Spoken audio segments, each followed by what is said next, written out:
Frédéric, Mhm. la différence entre un homme et une femme, t'en parles un jour? Ah ouais, t'as plus du tout envie que je fasse de vidéo, toi, en fait. Grosse tafiole. Non, tu veux que je ferme le compte.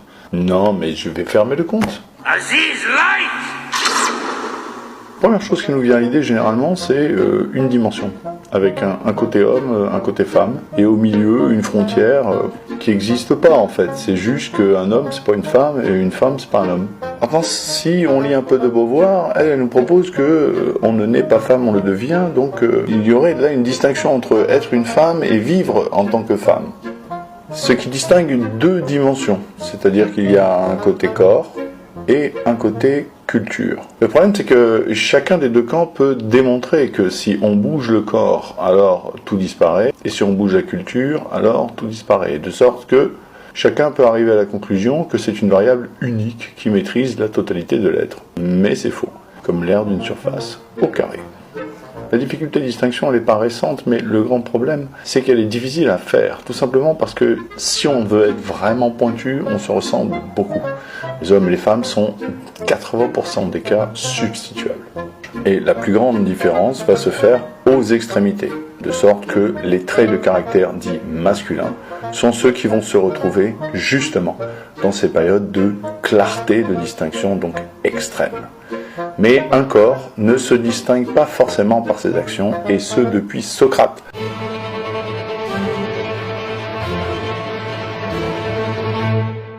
Qui, je le rappelle, disait déjà, regarde en haut de la colline, il y a des chiens du berger, est-ce que tu penses que ce sont des chiens ou des chiennes? Ah, on ne peut pas d'ici, à l'exécution de leur tâche, discerner s'ils sont mâles ou femelles. Et pour la charrue, les deux chevaux, y en a-t-il une qui est une jument ou pas? On ne peut pas le savoir non plus, donc naturellement, il peut y avoir des substitutions, blablabla, blablabla. Bla. Donc c'est pas récent comme débat. Comme c'est très nébuleux, Voici le vaisseau galactique Enterprise.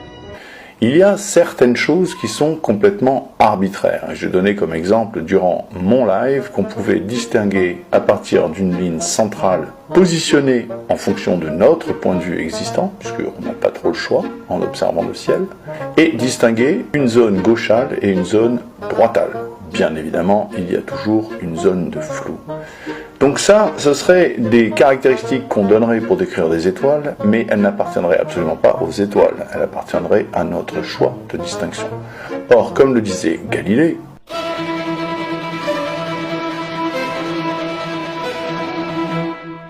il faut distinguer les qualités premières qui appartiennent aux choses du monde et les qualités secondes qui dépendent de nous. Exemple, la forme de la pierre est une qualité première parce qu'elle existe comme telle sans moi. Par contre, la couleur de la pierre, selon si je vois en noir et blanc ou en trichromie, eh bien, elle ne sera pas la même dans mon œil. Et je n'ai pas accès à la couleur de la pierre en soi. Donc, il y a bien des propriétés qui sont semi-arbitraires, complètement arbitraires ou intrinsèques à l'objet du monde. Mais alors, dans le cas des hommes et des femmes, de quoi s'agit-il ? On a déjà vu dans ma chaîne que vous pouvez se laisser prendre au piège sémantique et à chercher à savoir de façon extrêmement pointue et précise ce que signifie chaque mot. Et je proposais d'explorer le pommier qui décide où est-ce qu'il démarre, où est-ce qu'il finit. La continuité de changement et de transformation dans le temps rend la définition mathématique d'un arbre impossible.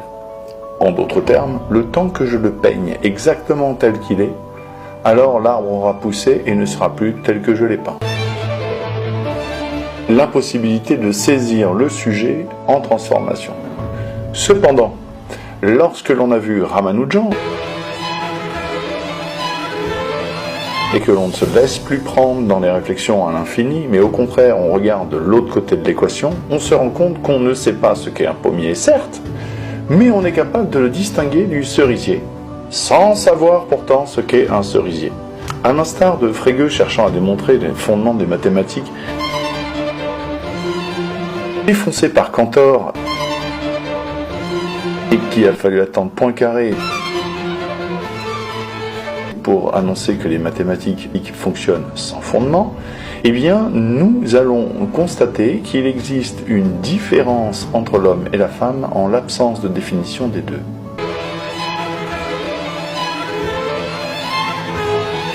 Vous avez remarqué que je ne vous parle pas de différence physique. Or, la plupart des interrogations sur le sujet du genre et hommes et femmes sont généralement liées à une dysphorie de genre. C'est-à-dire, je constate un corps A, mais je me sens comme un esprit B. Notez qu'il y a là un changement entre corps et esprit. Une distinction dualiste qui n'est pas du tout de mon école. La véritable souffrance part de cette constatation du corps A. Si la personne se sent B, c'est bien le corps constaté comme A qui pose problème. Et là, il y a une première injustice envers A. Parce que prétendre que l'on se sent B, c'est avant tout nier la possibilité que A puisse se sentir comme tel. En gros, quelqu'un qui dit « je suis de tel genre, mais je me sens de l'autre genre », c'est prétendre savoir ce qu'est l'autre genre, tout en n'en étant pas, et 2, c'est prétendre qu'il est impossible pour le genre d'où je viens de vivre et d'être comme je le suis en tant que genre 1. Ça doit forcément être transcendant à ce genre-là. Pourquoi ? Pourquoi ne pas reconnaître qu'il s'agit simplement de la puissance du genre dans lequel je me trouve, qui me permet de vivre absolument comme je veux. Il y a une attaque qui n'est pas nécessaire pour la liberté d'être. Il y a un désir de modification d'une réalité anxiogène. Je constate tout seul que je suis dans le corps A. Et je vais chercher à nier cette réalité anxiogène. Ce qui est somme toute logique. Et si je ne peux pas me changer au monde, alors je dois changer le monde et vous faire me reconnaître en tant que B.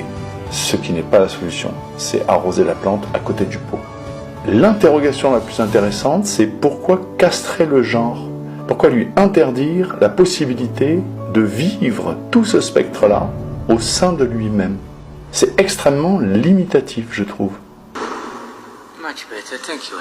Je suis sûr qu'on aura de quoi rebondir sur cette vidéo.